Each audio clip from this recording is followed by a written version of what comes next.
இது வந்து கிளாத் வந்து இது வரைக்கும் தான் வருது. அதனால் வந்து நம்ம லென்த் வந்து ஸ்லீவ் லென்த் வந்து 9 வைக்கிறோம். 9 வைக்கிறதுனால நம்ம வந்து 1.5 எக்ஸஸாக வச்சு 10.5 மார்க் பண்ணிவிட்டு இதுலேருந்து 3 மைனஸ் பண்ணி பண்ணுறோம். நம்ம வந்து 14 16 அந்த மாதிரி எக்ஸஸாக 3/4 ஸ்லீவுக்கு தான் நம்ம -4 வைக்கணும்.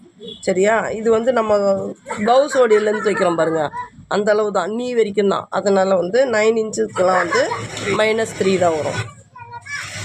அப்ரவுண்ட் வந்து 10 வச்சுக்கோங்க. கொஞ்சம் 1/2 இன்ச் தான் எக்ஸஸாக இருக்குது, விட்டுடுங்க. நீங்கள் வந்து 2.5 வச்சு லைன் போட்டு இங்கே 1.5 வச்சுட்டு இதில் ஷேப் எடுத்துக்கலாம்.